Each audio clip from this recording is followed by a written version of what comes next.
I actually am pretty terrible at yoga, but I grew up watching my not blood uncle Ranjit practicing yoga in his home every day. And let me tell you, it didn't look like this. The goats love this more than the people do. The goats are having a lot more fun between you and I. Yoga today is a massive industry in the United States, and it's a major part of leading a healthy lifestyle for millions of Americans and a fashion style for lots of others. And while we may all know that Om and Namaste and maybe even chakra are words somehow related to yoga, the actual history of how yoga came to the United States, spread across the world, and gave birth to millions wearing Lululemon isn't as well known. Hey guys, I'm Sana, and today I'm going to explore the history of yoga in the United States and ask your favorite question. Are our yoga classes cultural appropriation, appreciation, or just late-stage capitalism?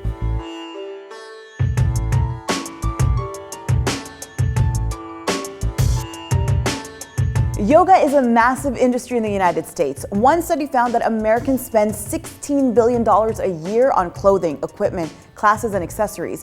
It's also reported that over 36 million, or 15% of Americans, had done their downward dog at some point in the last 6 months. Over the course of their lives, that number increases to 28% of Americans. And it's also everywhere in pop culture. Unless you're planning to move those hands down, get them off me. Baby, bend over. Baby, bend over. Let me see you do that yoga. I'm so good at yoga. So how did a South Asian spiritual practice dating back thousands of years even get to America? Well, say hello to Swami Vivekananda, the man credited for introducing yoga to Americans. Vivekananda came to Chicago in 1893 to speak at the first ever Parliament of Religions Conference, a meeting of faith leaders from around the world that was part of the Chicago World's Fair.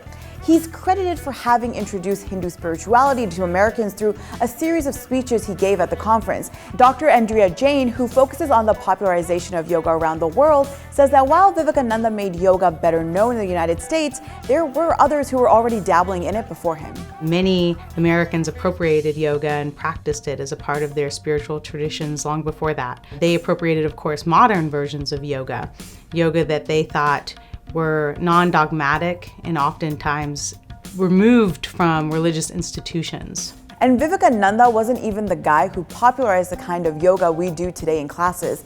BKS Iyengar, K. Patabi Joyce, and TKV Desikachar are credited for being the founding fathers of modern yoga. All three were students of perhaps the most influential yoga teacher, Sri Tirumalai Krishnamacharya. Among Krishnamacharya's most influential students was Indra Devi. Indra Devi was key in teaching yoga in a way that distanced it from those stereotypes of Hinduism that many Americans deemed threatening, especially specific Hindu beliefs that might be perceived as a threat to American religious identities. Indra Devi, whose real name was Eugenie Peterson, was a Russian actress who brought yoga with her to Los Angeles in 1947, where it attracted the attention of actors interested in fitness and breathing techniques. I want to mention here that from the 1880s into the early 1900s, in response to the fear of incoming immigrants, the US government enacted a series of immigration laws that barred or limited immigration from Asia. And yoga in particular was treated as a strange cult that was stealing young white women. And it's following this period that we see Indra Devi, a white woman, teach yoga. Now, while there were many Westerners traveling to India for access to knowledge of yoga and Hindu spirituality, it's only after the Immigration and Nationality Act of 1965 that we see yoga become a part of the American counterculture of the 1960s. Hindu spirituality, or spirituality from the East, was big, and there were many swamis who were able to immigrate to the United States and open up centers and develop the practice. And many young Americans in search of spiritual fulfillment continue to travel to India. Jane notes in our conversation that Hindu spirituality was seen as an outright rejection of the rigidity of the church. Most of them were Protestant Christians, and they were rejecting the church and instead turning to what they considered to be radically alternative. In the 70s and 80s, the growth of yoga slowed down a bit, and that lack of growth coincided with a national conservative movement and its backlash against counterculture. But then the 90s came, and there was also a boom in corporatized everything, including yoga. The 90s is when you start to see yoga represented in the mainstream just another consumer product that one could buy. Just like an aerobics class, one could choose to go attend a yoga class. And part of that mainstreaming was yoga's popularity among celebrities like Sting, Raquel Welch, Madonna, Gwyneth Paltrow, and actress/fitness guru Jane Fonda. Be conscious of how relaxed you feel. Carry this feeling with you. One of the most popular yoga books of the early 2000s, by the way, was by supermodel Christy Turlington, who was also featured on Time magazine's cover for a story on the science of yoga.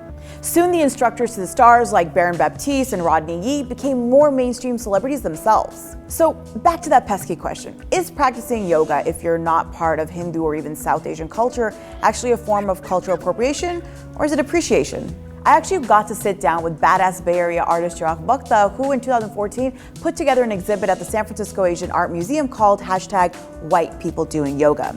Bhakta's exhibit looked at who got the face time in the marketing and teaching of yoga in the United States. And spoiler, it wasn't Indians. My practice revolves around or focuses on identity politics. I started coming across grassroots level like meditation and yoga ephemera from like books, records, advertisements from the 50s to the 80s, and I was kind of curious on how yoga was being branded and marketed to the Western audience. I don't have the answers, and I think that's why like I created the piece to like really just explore that and see what conversations come out of it. Jane is also quick to point out that the appropriation conversation shouldn't be so simplified, that yoga's own history in South Asia isn't linear. We don't want to perpetuate some kind of very simple narrative that suggests that, you know, there is this authentic, original tradition called yoga that existed in South Asia that was then appropriated. Yoga is really culturally South Asian. It doesn't belong to this religion or that. A lot of the problem also for Jane comes down to how yoga is sold. There are many, countless cases in which entrepreneurs and corporations sell yoga products and services and do so in a way that is driven toward making a profit without benefiting the conduits of yoga in South Asia. That said, to just reduce the yoga industry to mere commercialization or commodification is just too simple, because among many yoga practitioners, you have an interest in learning about that history. But despite how some practitioners may have the knowledge about yoga's history and the power dynamics at play, the commercialization has nevertheless whitewashed the practice. In a 2-year archival study of Yoga Journal magazine, there was never a South Asian person on the cover, and less than 1% of content contributors were South Asian. And it's not really surprising when yoga, for the most part of its history, has been marketed to white, wealthy Americans. I think it's an extension of colonialism in a lot of ways, of mining the lands and the cultures, and then using those materials for your own financial benefit.